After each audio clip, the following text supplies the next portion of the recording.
Can you explain these historical definitions of understanding of the brain as well? So let's say let's start with Aristotle's tabula rasa. What was that theory? What did he mean by that? So tabula rasa. Yeah.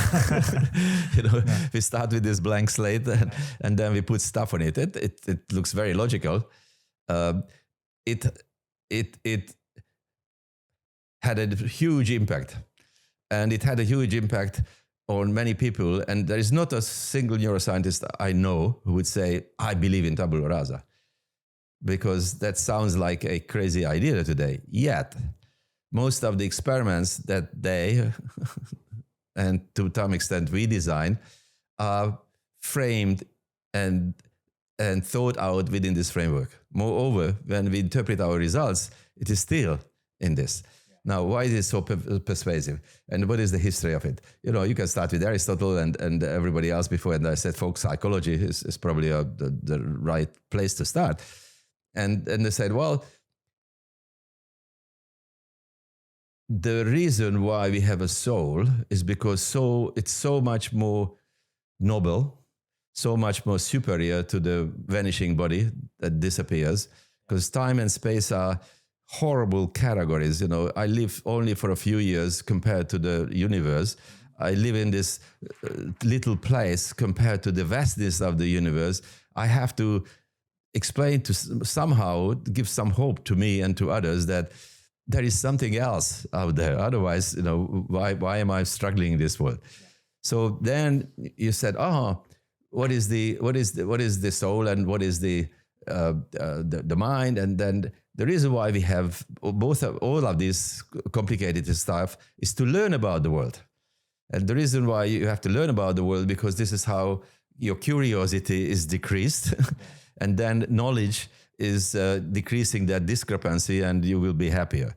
Now, that's a short summary. But then, of course, Christianity came around and other religions, and they had said they were looking for the same answer, but the answer was very clear. There was an answer right away, God. And once you have that, it's a huge reduction of your uncertainty, because somebody knows, somebody can explain, somebody has the answer, and it doesn't matter where you look. Now, in Europe, it happened to be Christianity. And then the philosophy there was very simple. That God has given you the soul. And for one thing, which is to learn about the beauty of the world, which I gave you, and learn about what is good and what is bad, and choose me, because I give you free will. And if you choose me, you go there. If you are not a good guy, then you go somewhere else. And that's a very simple, very attractive philosophy. So you can call it already outside in, because the brain is there to absorb. Now, fast forward, British empiricism, same thing, same idea. Go a little bit to the east, where I was raised up, Pavlovianism, same thing.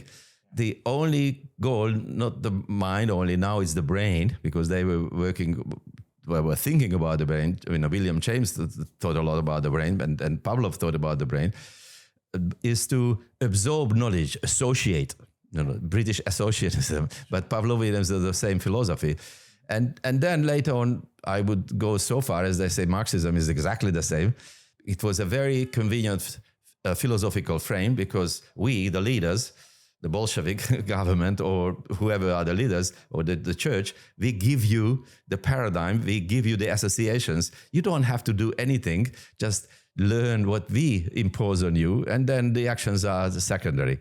So this is, in a nutshell, how psychology was brought about. It was still about the mind. And then when the brain sciences, the neuroscience entered the field, it inherited this enormous baggage, I call it. And then when I started, neuroscience was mostly about perception. And if you look at even contemporary books, 90% of them, or like a good portion of them, was about sensory system, about how your ears work, how your eyes work, and so on. And then everything is compressed at the end about the rest of it. So the goal was to explain those problems that has been imposed upon us before, and the goal was to explain the questions that we already made up. you can call it an applied science, because the job of you just to explain the well-composed questions that are valid, be believed. But when you start doing experiments, that was one of the first interesting crises for me was, Skinner, who tried to do something like inside out kind of thing. But then he had a recipe, and his students, who became the two of the famous students, Baran, they became circus trainers and tried to use the paradigm that the teacher told them how to do. And they tried to train over 20,000 animals and more than 150 species. And most of them didn't want to follow the rules.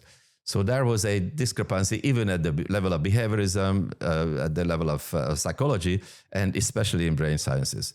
So just to explain it more simply, how naive it is to assume that you and I, 2,000, 3,000 years ago, we come up with an idea, and that idea is valid. And I say, there is such a thing as attention.